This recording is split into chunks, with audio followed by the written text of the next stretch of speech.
It's like you like, and I know a lot of women feel like that. Like, dang, I'm like, this is all that people really value me for. And then I feel like that's a lot of the reason why some women do turn to doing OnlyFans. They do turn to doing adult videos and stuff like that because they feel like this is the only thing that, she has a value. Like, she doesn't believe anything else. Right, and a lot of them has been sexually abused and molested by that uncle of some family member, that auntie or somebody. So they need therapy. I believe in therapy and theology, therapy and prayer at the same time. They need therapy. They need to seek counseling. They need help. Okay, what's the quickest way for any guy to lose respect for you? Goes back to it, like being too quick to talk about something sexual. Like, if we only been talking for a day and then he all with that mouth, dude, dang, you thick. Like, it just automatically, like, it's a side eye for me because I'm just like, is that really all you care about? You couldn't even wait like a week before, like a week or two before even like bringing something like that up. Like, and it's like, it's honestly like annoying to me. Like, it's gotten to the point where it's not like just like awkward or like, no, it's like, now it's to a point where it's like annoying to me because it's just like, is this all y'all think about? Like, is this all you think about? Like, do you have like any goals for yourself? Is this all you want to do is go and hunch on people? Right. And it's just annoying to me. Like, somebody who's just too caught up in that lustful mindset. Like, I don't like stuff like that because I feel like get anything from you. Because what do you offer me but sex? Really? And what do you think the difference between lust and love? Love, honestly, love is good. Love is everlasting. Love is not going to have you feeling confused. It's not going to have you feeling disgusted with yourself. It's not going to have you feeling all these negative emotions because if it does, it's not love, period. So, and lust is just, it's a feeling. It's a reaction. It's a bodily reaction that you get from seeing something that, you're sexually attracted to. Like, I still even deal with lust. Like, yeah, I see some people like, yeah, they look good, but it's not like I'm gonna act on it. It's not like, okay, yeah, ooh, I'm not lusting after you. I'm not, oh yeah, I'll do this too, I'll do that. But it's more of like seeing beyond that, seeing beyond what's their body. See, lust is more paying attention to their body, while love is more paying attention to like their heart and their soul, their mind. Facts. You think it doesn't ever go beyond the body? Do you think true love exists anymore? I honestly do. I believe it exists because I see, like, I'll say with my parents. My parents, they at one point, I can say that they at one point they had love for each other, but it wasn't true love. And so when they got divorced, my dad met this woman. My stepmom, she's a lovely lady. Her name's Vicky. She's really sweet, and I can tell like this is really the love of his life. Like, the way that they just interact with each other, the way they take care of each other, they lift each other up, like all of that. I can really tell like this is the love he's waited for. And he's 56 years old. They only got married like 2 years ago. So, and they had been dating since before I even moved down to where I'm at now. And that was over 6 years ago. So I can tell like he met his love of his life like way down the line of like his life. But I feel like with the way this generation is, a lot of people like us, like with this mindset, feel like it's like time's running out or we're not going to find that and we have to find it young or else we're never going to find it. But it's like God has a plan for all of us, and for him to be like, at some point it's going to come. It may not come when we want it to come. Right. It's going to come. Facts. Okay. Yeah. Okay. How important is it? What made you cut a close friend off? Like, what made you cut a close friend off? Honestly, I had a friend.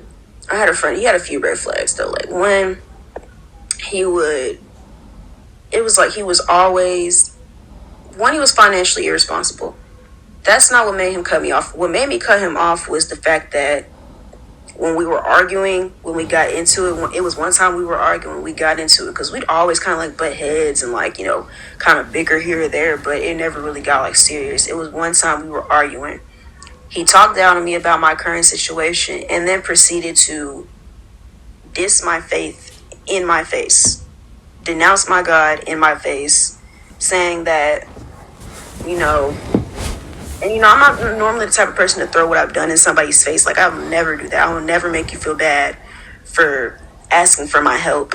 And, but it's a difference between when I give you something and then when you borrow something from me and you say you're going to give it back. Then I'm like, okay, cool. I wasn't going to ask for this back, but since you said you were going to give it back, I'm holding you to your word. Never held his word, would always like wait weeks and weeks, but then will always want to buy weed. Owe me money for a month, like a month, but it will always have weed. And then, anytime they were in a bad situation financially or they were at risk of losing, their car, whether that's their car or their apartment, I'm always praying for them. I'm praying that, God helps them, even though they got themselves into that situation with the mistakes that they make. But I'm still praying for you. I don't know, never forget, he was like, your prayer must not work because I'm still in a messy situation. I'm still in an effed up situation. And like, if your God was so real, I wouldn't be in this messed up situation. Like, your prayers do nothing for me. I'm like, and that made me cut him off right then and there. I have not talked to him since. Ever. Do you feel like social media has like destroyed a relationship nowadays? I can't blame social media, but I can blame how people react to it. It's really the mindset. And it's really like the standards that we put on ourselves that have destroyed our relationships. Everybody has this like cookie cutter, like everybody has a cookie cutter way of how relationships are supposed to go. Like, oh, it's supposed to be this way. Or if they do this, oh, that means they're cheating. Or if they do this, oh, they're doing this. It's really, honestly, I can't blame social media because social media is only a tool. Like, what we do with social media is what's the problem versus just social media itself. Because it's like I go on here all the time and like you see the whole couple goals thing and you never really know what's going on behind closed doors. Like, take a look at the whole Keke Palmer situation. Like, before all that came out where she was getting abused and beat on, everybody just thought she had like the perfect relationship, and then that whole Usher thing happened, and then followed suit. We find out she's in a domestic violence situation.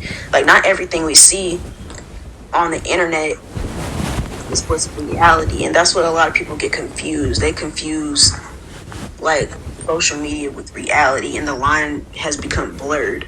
And so people will look at certain things and be like, I want that. That's what I want. Our relationship should be like this, or it's not the perfect relationship. And a lot of people have the misconception that there's supposed to be a perfect relationship when there's not. Couples argue, couples disagree, they fight, it's up to the couple whether or not they make up. They talk, they communicate, they talk that stuff out. But people, there's a perfect relationship. Oh, right now, perfect. Y'all got to put the work in. Do you believe in karma? Do you believe karma is real? I definitely believe in karma, and some people call it karma, but I call it you reap what you sow. Like I said, it's in the Bible. That's just what karma is. You reap what you sow. If you do bad onto other people and something bad happens to you, that is your karma. If you don't expect like things to go good for you when you've done wrong to other people. Don't do wrong to God's children and think he's not going to, convict you for that and show you like, hey, you're not going to be doing, like, I love you, you're my child too, but for you to be doing wrong to my other children, you're not going to play with them like that. Right. And that's what a lot of people don't get. Like, a lot of people move wrong and they move funny against people, especially genuine people that do nothing but care about them and have done nothing but help them. It's like, God, like I always say, I know some people swing hard, but God swings a lot harder than I do. God will swing a lot harder than I do, because I ain't finna swing on nothing. Like, I'll give it to God and let him handle that. Yeah, move on to the next one. You believe in luck or you believe in blessings? I believe in blessings. Okay. Because, like I said, luck, that would mean, like, the fate of other things. Like, you know what I'm saying? Other divine interventions. You know what I'm saying? Luck would mean that in the like whatever it goes against what's in the Bible, because like it says in the Bible, especially in Ephesians, like I'm reading now in Ephesians, everything is predestined. God knows all. He has his whole plan. He sees everything that's going to plan out, and everything is by his will. So anything that happens to us, God already knew it was going to happen. God already knew, like, hey, I'm gonna get you this car, I'm gonna get you this job. You put in the work, you've planted seeds, you sowed your seeds, you had faith in me, even when, I understandably believe if you didn't have faith in me because of your current situation, but you still did. And so now I'm gonna bless you, for your hard work and for your faith. I believe in blessings. Okay. What's a pervert? What's your definition of a pervert?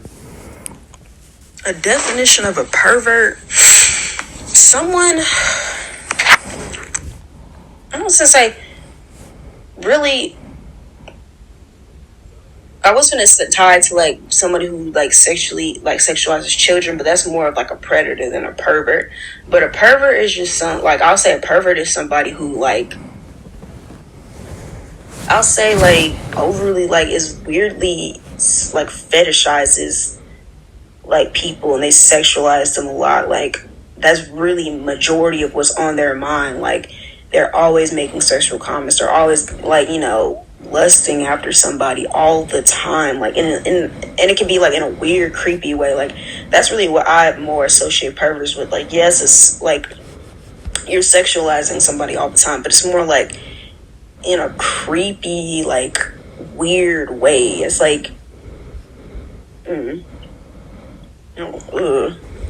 it's just thinking about it. It's just when I think of a pervert, I think of a man hiding in a bush, at a beach or something. But why everybody consume perverts and predators? Wait, let me say this.